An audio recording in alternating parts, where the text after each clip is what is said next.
Actor Daniel Balaji அவர்களோட மறைவுக்கு அப்புறம் அவங்க வீட்டில் என்னெல்லாம் நடக்குது அப்படிங்கிற விஷயத்த ரீசெண்டாக அவங்களோட அம்மா ரொம்பவே எமோஷ்னலாக ஷேர் பண்ணியிருந்தாங்க. அது என்ன அப்படிங்கிறதான் இந்த வீடியோவில் பார்க்க போகிறோம். டேனியல் பாலாஜி அவர்கள் கொஞ்ச நாளைக்கு முன்னாடி மாரடைப்பு காரணமாக இறந்து போயிருந்தார். அவரோட மறைவு அப்படிங்கிறது எல்லோருக்குமே மிகப்பெரிய ஒரு சோகத்தை ஏற்படுத்தி இருந்துச்சு. அவரோட மறைவுக்கு பிறகு அவங்கள பற்றி தொடர்ந்து நிறைய விஷயங்கள் பார்த்து வந்துகிட்டு இருக்கோம். அந்த வகையில் அவங்க அம்மா என்ன சொல்லியிருந்தாங்க அப்படின்னா, என்னோட பையன் இவ்வளோ சின்ன வயசில் இறந்து போவான் அப்படின்னு நான் கொஞ்சம் கூட எதிர்பார்க்கவே இல்லை. அவங்ககிட்ட எந்த கெட்ட பழக்கமும் கிடையாது. ரொம்பவே சுத்தமாக இருப்பான், ரொம்பவே பக்தியாக இருப்பான். அதே போல் அவன் உடற்பயிற்சிலாம் செஞ்சு ரொம்பவே ஆரோக்கியமாக இருந்தான். இவ்வளோ சின்ன வயசில் அவன் போவான்னு நான் கனவுல கூட நினச்சி பார்க்கல. அவன் ஆன்மீகத்திலே அதிகமாக இருப்பான். அவன் ஆன்மீகத்தில் இருக்கிறதுனாலேயே வீட்டில் அடிக்கடி பூஜை பண்ணிட்டு இருப்பான்.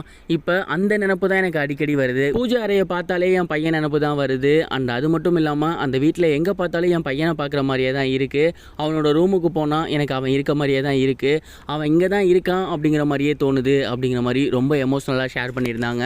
இந்த ஒரு விஷயத்தை டேனியல் பாலாஜி அவர்களோட ஃப்ரெண்ட்ஸ்கிட்டையுமே அவங்க அம்மா ஷேர் பண்ணியிருக்காங்க. அண்ட் இதெல்லாம் பார்த்துட்டு நிறைய பேர் என்ன சொல்கிறாங்க அப்படின்னா, டேனியல் பாலாஜியோட அம்மாவுமே ஆன்மீகத்தில் அதிக ஈடுபாடு உடையவங்க. டேனியல் பாலாஜி எப்படி சாமி வருதுன்னு சொன்னாங்களோ அவங்களுக்கும் அந்த ப்ரெசன்ஸ் இருக்குது. அந்த ஒரு காரணத்தினால கூட அவர் இன்னும் ஆத்மா சாந்தி அடையாமல் அங்கேயே இருக்காரோ, அதை தான் இவங்க பார்த்தேன் அப்படின்னு சொல்கிறாங்களோங்கிற மாதிரி ஒரு கோணத்தில் பேசிக்கிட்டு இருக்காங்க. எது எப்படியோ, ஆனால் ஜென்ரலாக பார்த்தோம் அப்படின்னா ஒரு பெத்த தாய் தான் மகனை சின்ன வயசுலேயே இழந்துட்டாங்க அப்படின்னா கண்டிப்பாக அவங்களால ஏற்றுக்கவே முடியாது. சயின்டிஃபிக்காகவே அது அப்படி தான் இருக்கும். அவங்க நினப்பாவே தான் இருக்கும். எங்கே பார்த்தாலும் அவங்க இருக்காங்களோ அப்படிங்கிற மாதிரியான ஒரு தோற்றம் தோணும். அண்ட் பிம்பம் இருக்க மாதிரி கூட தோணும். அண்ட் இதெல்லாம் ஒரு இல்யூஷன் அப்படின்னு கூட சொல்லலாம். இன்னும் கொஞ்ச நாளில் கண்டிப்பாக அது குணமாகிரும். அப்படி இல்லை சம்பிரதாயப்படி தான் அப்படின்னு வச்சுக்கிட்டாலுமே 16 இன்னும் அவருக்கு முடியலை. 16 முடிஞ்சதுக்கப்புறம் இந்த மாதிரியான சம்பவங்கள் இருக்காது அப்படிங்கிற மாதிரியும் சொல்லிட்டு இருக்காங்க. நீங்கள் இந்த 2 விஷயங்களில் எந்த விஷயம் உண்மை அப்படின்னு நீங்கள் நினைக்கிறீங்க, அண்ட் எது கரெக்டாக இருக்கும் அப்படின்னு நீங்கள் நினைக்கிறீங்க?